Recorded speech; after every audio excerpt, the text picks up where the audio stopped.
Mobile phone যখন ছিল না তখনের দৃশ্য ফুটিয়ে তুলেছি যে বাচ্চারা কিভাবে সময় কাটাতো তাদের। দ্য লস্ট রিক্সা, আমাদের রিক্সাগুলা পথ হারিয়ে যাচ্ছে। আমি বড় হয়ে সায়েন্টিস্ট হতে চাই আর ডাইনোসরকে আবার পুনর্জীবিত করতে চাই।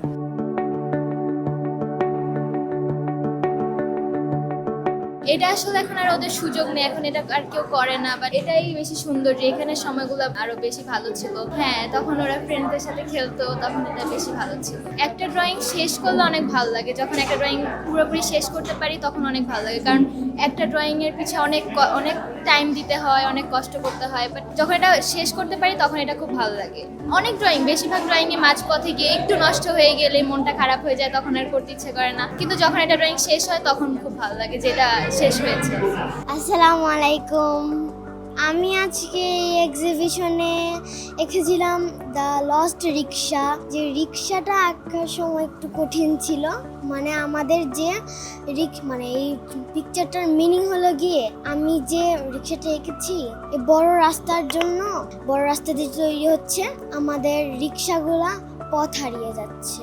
আর আরেকটা সিনারি এঁকেছিলাম ফ্লাওয়ারের, মানে একটু ব্লুইশ ব্যাকগ্রাউন্ড, একটু ডার্ক মানে ইভিনিং এর মতো, আর মানে একটু ইয়েলো অ্যান্ড হোয়াইট ফ্লাওয়ারের মতো। ইয়েলো ছিল মনে হয়। বড় হয়ে আমি একটা আর্টিস্টই হতে চাই। আমি কচ্ছপ আঁকাইছি আর মায়ের দৃশ্যটা আঁকাইছি, যে একটা মা একটা ছেলেকে হাতে নিয়ে আদর করতেছে।